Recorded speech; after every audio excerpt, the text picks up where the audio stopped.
ओम शांति। आज बाबा की 1 फरवरी 2023 की मुरली से कुछ चुने हुए महत्वपूर्ण पॉइंट। बाबा कहते हैं कि बेहद के बाप से बच्चों को बेहद का वर्षा मिलता है। सन्यासियों का है वैराग्य मार्ग, निवृत्ति मार्ग। उनसे कभी भी प्रॉपर्टी का हक मिल न सके। वह प्रॉपर्टी चाहते नहीं है। तुम तो सदा सुख की प्रॉपर्टी चाहते हो। नर्क के धन दौलत में दुख है। बलधनवान हैं परंतु चलन ऐसी गंदी चलते हैं, पैसा उड़ाते रहते हैं, फिर बच्चे भूख मरते हैं तो अपने को भी दुखी और बच्चों को भी दुखी करते हैं। आगे बाबा कहते हैं, आगे तो जो जिस अंग से बुरा काम करते थे ना, तो वह अंग उनका काटा जाता था। बहुत बड़ी कड़ी सज़ा मिलती थी। अब इतनी कड़ी सज़ा नहीं मिलती है। फांसी की सज़ा कोई कड़ी नहीं है, वह तो बहुत ईजी है। मनुष्य अपघात भी बहुत खुशी से करते हैं। अपघात करना माना शिव व देवताओं पर झट बलि चढ़ जाते थे। तुम जानते हो आत्मा दुखी होती है तो चाहती है कि एक शरीर छोड़कर जाकर दूसरा शरीर ले ले।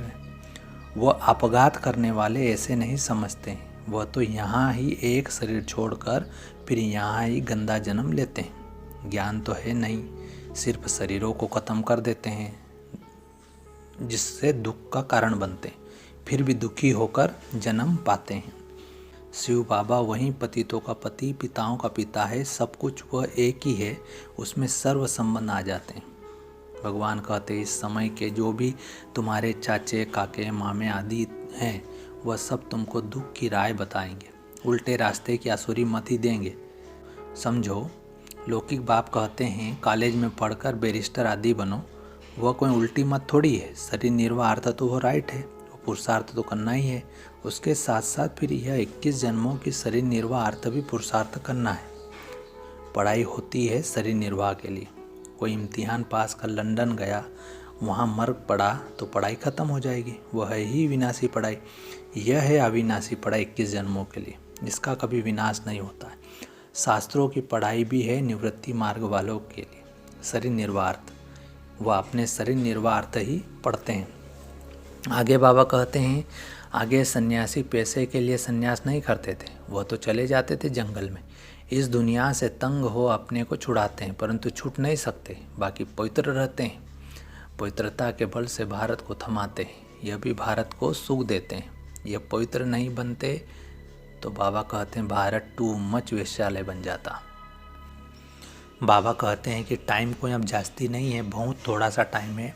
भगवान कहते हैं, बच्चे गृहस्थ व्यवहार में रहते कमल फूल समान बनो। कुमारियाँ तो है ही पवित्र कमल फूल के समान। हाँ, बाकी जो विकार में जाते हैं उनको कहते हैं कि पवित्र बनो। गृहस्थ व्यवहार में रहते कमल फूल के समान बनो।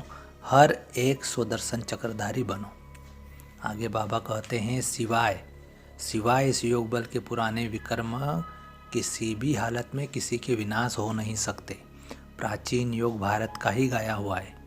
इससे ही जन्म जन्मांतर के विकर विनाश होते हैं और कोई उपाय है नहीं। आगे बाबा कहते हैं, अभी प्रकृति की हलचल बहुत होनी है। कभी समुद्र का जल अपना प्रभाव दिखाएगा तो कभी धरनी अपना प्रभाव दिखाएगी। अगर प्रकृति झूठ होंगे तो प्रकृति की कोई भी हलचल हिला नहीं सकेगी। सदा साक्षी होकर सब खेल देखते रहो। ये थी बाबा के महावाक्य। अच्छा, ओम शांति।